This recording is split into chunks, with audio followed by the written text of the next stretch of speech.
My cat Freddie loves to be brushed and cuddled. But stirring up his cat allergens meant sneezing and itchy eyes. Then I found Purina One Live Clear. It's cat food that reduced the major allergen and my suffering in as little as 21 days. Now, we feel closer than ever. If you have issues with cat allergens, you really need to try Purina One Live Clear. Try new Purina One Live Clear today. Purina One, a difference from day one. Ryan Reynolds here from Mint Mobile. I don't know if you knew this, but anyone can get the same premium wireless for $15 a month plan that I've been enjoying. It's not just for celebrities. So do like I did and have one of your assistant's assistants switch you to Mint Mobile today. I'm told it's super easy to do at mintmobile.com/switch. Upfront payment of $45 for 3-month plan, equivalent to $15 per month required. Intro rate first 3 months only, then full price plan options available. Taxes and fees extra. See full terms at mintmobile.com.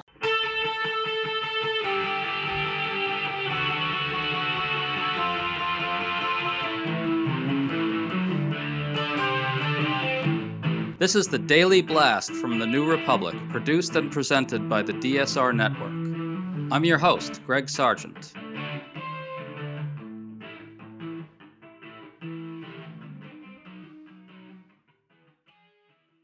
Suddenly, President Donald Trump appears to be retreating or getting knocked back on his heels on multiple fronts. Trump is reportedly considering slashing his tariffs on China to de-escalate his worsening trade war. Elon Musk is stepping back from his Department of Government Efficiency, which remains a political catastrophe for Trump. Federal scientists are admitting the measles outbreak is worse than previously acknowledged, and the leaks about Defense Secretary Pete Hegseth are intensifying. All this comes as a new poll finds broad public opposition to Trump's abuses of power. That's not supposed to be happening, according to a lot of savvy DC insiders who told us voters don't care about this kind of thing at all. It turns out they do care. Today we're talking about all this with Democratic strategist Simon Rosenberg, who has been urging his party to make Trump's weakness and his erratic retreats central to their message against him. Simon, thanks for coming back on. Greg, it's always good to be with you, my friend. So let's start with the tariffs. Trump is now backing down from his threat to remove Fed Chair Jerome Powell after he figured out that this was actually backfiring on him by spooking markets and investors more. The CEOs for Walmart, Target, and Home Depot reportedly told Trump privately that his tariffs were going to disrupt supply chains, leading to higher prices and empty shelves. Trump himself is saying that the tariffs on China will come down substantially.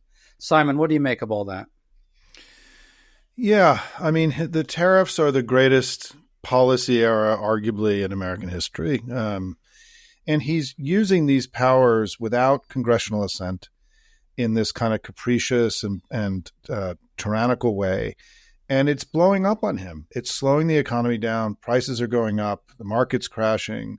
Confidence in the United States is ebbing. Money is flowing out of the country. The safe haven that's been so critical to our economic success and the dollar's strength has been severely damaged. So we've learned that Trump has now said that he's going to unilaterally reduce the China tariffs, having been persuaded by his economic team that they were doing enormous damage to the country. And so he's in some form of another retreat again. And I think that, this is part of this broader pattern, Greg, of that he's failing and retreating and stumbling, and his sort of buffoonery is becoming clear to the whole world. Well, White House Press Secretary Caroline Leavitt was on Fox News, and she tried to downplay the idea that Trump is retreating on the China tariffs. Listen to this. Let me be clear. There will be no unilateral reduction in tariffs against China. The president has made it clear China needs to make a deal with the United States of America, and we are optimistic that will happen.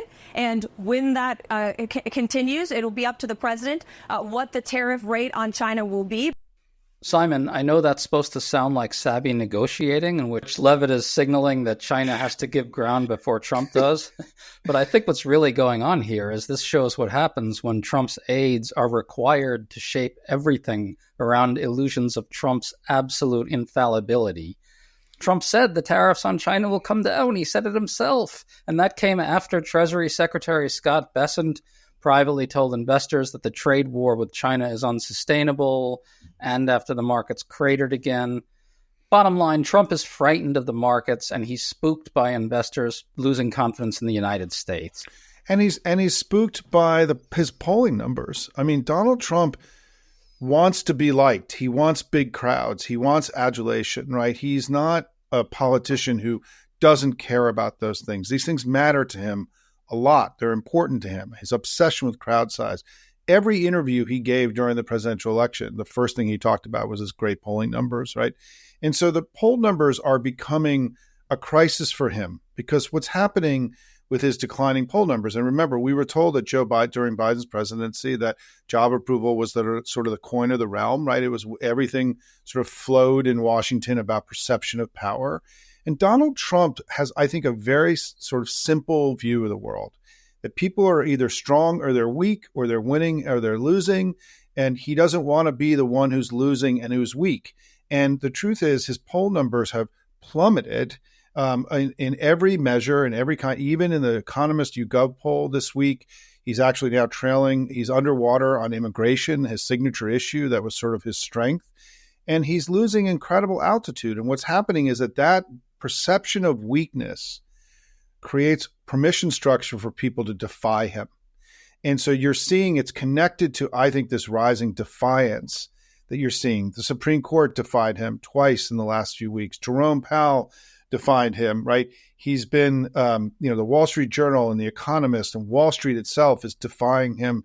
You're seeing this sort of increasing willingness of countries and institutions to defy him. And so it creates what I call this sort of vicious cycle for him, is that the greater evidence of defiance, the more weak that he appears. The weaker that he appears, the more that people are willing to defy him. And I think he started to go into sort of a vicious cycle of weakness and defiance, which is obviously good for the United States and good for the freedom-loving people of the world. It's true that we're actually seeing institutions perceive Trump's weakness, and potentially they may be acting on it as well. Harvard University, we've now seen, is fighting back extremely hard against Trump. There has been a statement from dozens and dozens of universities across the country saying that they're banding together. Now, this is not a perfect united front. We've seen a bunch of law firms roll over and cave to Trump, but we've also seen some law firms stand up and fight. And my sense is that the public support that law firms that are fighting and that Harvard is seeing actually matters significantly, because it encourages them to stay in this thing and encourages them to see what you're talking about, which is that Trump is on very weak ground with the public. So I got to think, Simon, as part of your program for fighting Trump, the American people have to stay in this game in a big way, right? They have to let institutions know two things. One, we're watching whether you cave or whether you stand up to Trump. And two, if you stand up to Trump, we're with you all the way. Yeah, I mean, yes. And I'm willing to bet that Harvard has already gotten pledges probably for more money than the federal government, from their own alumni, than from the money that was taken away from them. I mean, I think that we're now at a point where politically Trump has sort of entered into a new place where there is this greater willingness to challenge him. You see it in the courts every day. You saw it. 12 House Republicans came out and said they were not willing to support the Medicaid cuts that are essential to passing any reconciliation bill. 7 Senate Republicans just 2 weeks ago came out and backed a bill in the Senate that would claw back tariff authority for the Senate, right? And the thing is, as part of this movement that we're in, we have to be making progress every day. We have to be moving the ball down the playing field every day. And what is just clear as day now is that we are stronger today, the opposition movement, and he is weaker. What's also true, though, is that we have to have a great sense of urgency about this work, because Donald Trump is breaking things that will be very hard, if not impossible, to repair. And so there has to be, both of these things can be true at the same time, right? Is that he can be weaker, we can be stronger, and he's also continuing to break things, requiring enormous urgency around our work. Spring is finally here. For us in DC, that means cherry blossom, warmer weather, and more breaking news each and every day. To stay up to date on all the news that you need to know, There's no better place than the DSR network, and there's no better way to enjoy the DSR network than to become a member. Members enjoy an ad-free listening experience, access to our Discord community, exclusive content, and more. Use code DSR2025 for a 40% off discount on sign-up at thedsrnetwork.com/buy. That's code DSR2025 at thedsrnetwork.com/buy. Thank you, and enjoy the show.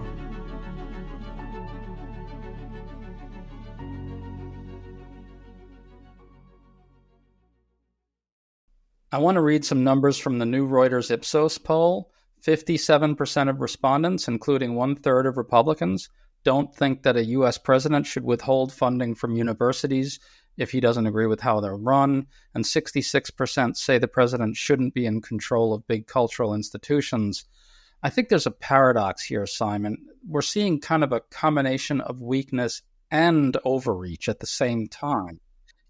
He's trying to use state power to force the big institutions of this country to help implement or conform with his project of culturally transforming the country. And we were told over and over that this is not something the American people care so much about. They only care about the price of eggs, et cetera, et cetera. That's not bearing true. And it's looking like there's a genuine public backlash to the authoritarianism, to the abuses of power. And that seems to me to be overreach, which is weakening him. Those two things are kind of like a vicious cycle as well. Yeah, I totally agree with what you just said, Greg. And I think that on some levels, if we can all just take a step back, Donald Trump is a ridiculous person. He's a ridiculous leader, right? I mean, what he's trying to do in this country that has almost 250 years of a democratic tradition, strong federalism, a government that is broken into three branches. He's trying to turn this country into Russia, into China, into Venezuela, whatever the analogy is. And it's why, right? I mean, what's the point? Usually when these kinds of radical transformations happen, it's because the country has failed, the political system has failed. He inherited one of the strongest economies in American history, right? American power, we were paramount. We were very strong on the global stage. There wasn't some kind of societal collapse that would have precipitated him bringing in these radical reforms that were not central, frankly, to his dialogue with the American people during 2024. And I think people are kind of freaking out about I think the three huge pillars of the strength that he had, his offering to the voters that wandered into his arms that were critical to his winning, which are young people, Hispanics, and independent voters who've all seen enormous drops in polling, is that with him, you would have a better life, you'd make more money. That's not true. Second is that he's going to run the country like a CEO, make things more efficient. Well, that's obviously not true. The guy is an historic buffoon and screwing everything up and has crazy people working for him, right? And then the third piece of that sort of core brand, was that he was going to make America strong, and he's making us weak, right? And he's weak. And so I do think that we're at a point where we should be optimistic. There's one central learning to me about the last few months, and this is things that you and I have been discussing for a long time, Greg. We've learned that people's minds can change, that our work that we do actually is making a difference, that the country is actually changing their opinion about Donald Trump, and they don't like what they see. He's now in the Economist poll that came out this week. He's not in a place of majority standing on any issue that matters to voters right now. He's now got a majority of the country against him on inflation, the economy, immigration now even, right? You've seen the country really turn on him. Trump is still essentially kidnapping foreign students off the streets. He's deporting Venezuelans to a gulag in El Salvador illegally using the Alien Enemies Act, which is preposterous. He's openly defying the Supreme Court right now on Kilmar Abrego Garcia. The court has directed the administration to facilitate his return, and they're not doing it. Yet, at the same time, it's like pulling teeth to get Democrats to talk about this. We had 4 House Democrats go down to El Salvador to highlight the case of Abrego Garcia. Chris Van Hollen, the senator from Maryland, did a terrific job of doing that as well. But we're still seeing Democrats like Gavin Newsom and others say publicly that this is a mistake, that this is somehow raising the salience of a strength of Donald Trump's. Why are they doing that? I'm not surprised that you're seeing Democrats stumble or come out of the gate slowly, because we're seeing something so unprecedented in our history, and of this sort of wanton lawlessness, this abandoning of the Constitution, this kind of aggression that Elon Musk represented in Washington. And yeah, there's no question we got out of the box slow. There's no question about it. And there's no question that every day there are things that are happening that, to me, you could consider to be disappointing in people's reactions to things. But I think while that is true, you're also seeing greater ambition and greater willingness to defy Trump. And you've seen it happen incrementally, right? Bernie, AOC have been really important. You've seen, Cory Booker's speech really inspired and lifted a lot of people up. Senator Van Hollen, what he's doing is really important. You saw then the 4 House members, as you pointed out, you've been writing about this, and their trip to El Salvador this week. I think that you're seeing Democrats sort of starting to discover their voice and learn how to operate in this new terrain, in this new battleground, in a way that, yes, I wish we were further along. But while it is true we're not as far along as we need to be, it's also true that we are making real and meaningful progress.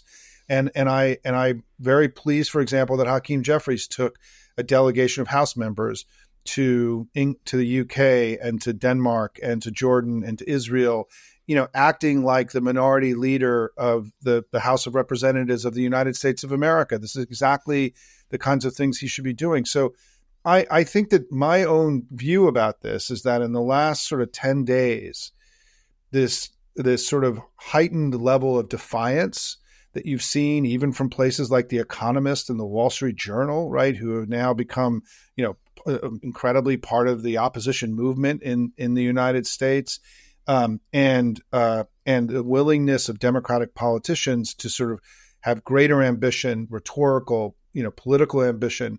I think we're getting there. And yes, let's all just stipulate that we all wish we were further along than we are right now. But that's water under the bridge. The key now is we just have to keep moving forward. I think we're going to have a test of this very soon. The Kaine-Wyden bill that would roll back all of the tariffs that are in place now is going to come to a vote in the Senate at some point in the next few weeks.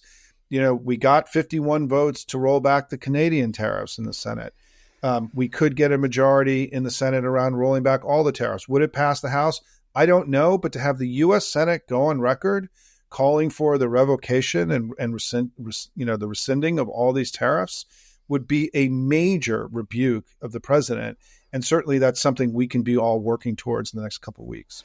Just to wrap this up very briefly, to keep the optimistic streak of this conversation going, what's an optimistic long-term scenario? We're talking about Trump's approval getting to where? In the high 30s, and Republicans starting to break more from him and him caving on more fronts, like, I don't know, bringing Abrego Garcia back to the United States. What's the short version of the optimistic scenario? I mean, I think we're all aware that we have no idea what's going to happen, right? And that the various scenarios that could play out, there are most of them are really ugly scenarios, right? And bad scenarios where all this keeps getting worse and worse and worse. However, these constant retreats are a sign that he is paying attention to public opinion, and that that work can affect what they're doing. And I think we're going to see some tests in the next few weeks. This tariff vote could be a very monumental moment in the willingness of Republicans to defy and break from him. And I think that in terms of the polling, so Donald Trump in what is one of the most sort of sturdy, reliable polls, the Economist YouGov poll, the polling out this week, he's 41.54 minus 13. That's a 19-point net drop from where he was in the first week of his presidency. And what's important to recognize is that 54% disapproval number Joe Biden, the day that he got out of the race, when he was in trouble and was not able to govern the country any longer and run as a serious candidate, was at 55 disapproval, 1 point higher than where, or lower than where Trump is in this current Economist YouGov poll. And so, he's hovering in a place where the last person at that place of disapproval had to leave the presidential race in 2024. And I just want to say one last thing, Greg, before we go, is that I think one of the other things that's really important for us to start introducing as a concept is that he's not just weak, but he's also a lame duck. And it's really critical that we not allow this notion that somehow he's going to try to manufacture a third term to discount this idea. We can't obey in advance on that. He is not going to be president in 4 years. He's got one final term that he's going to serve. And so he's not only weak and struggling and pathetic and ridiculous, but he's also a lame duck.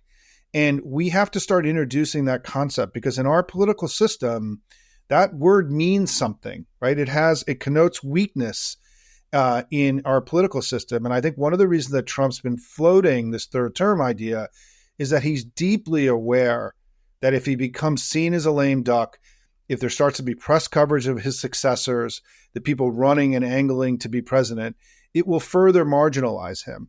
And so we can't allow his madness to become our own and to obey in advance by not using this term lame duck, which is completely appropriate to his presidency at this point.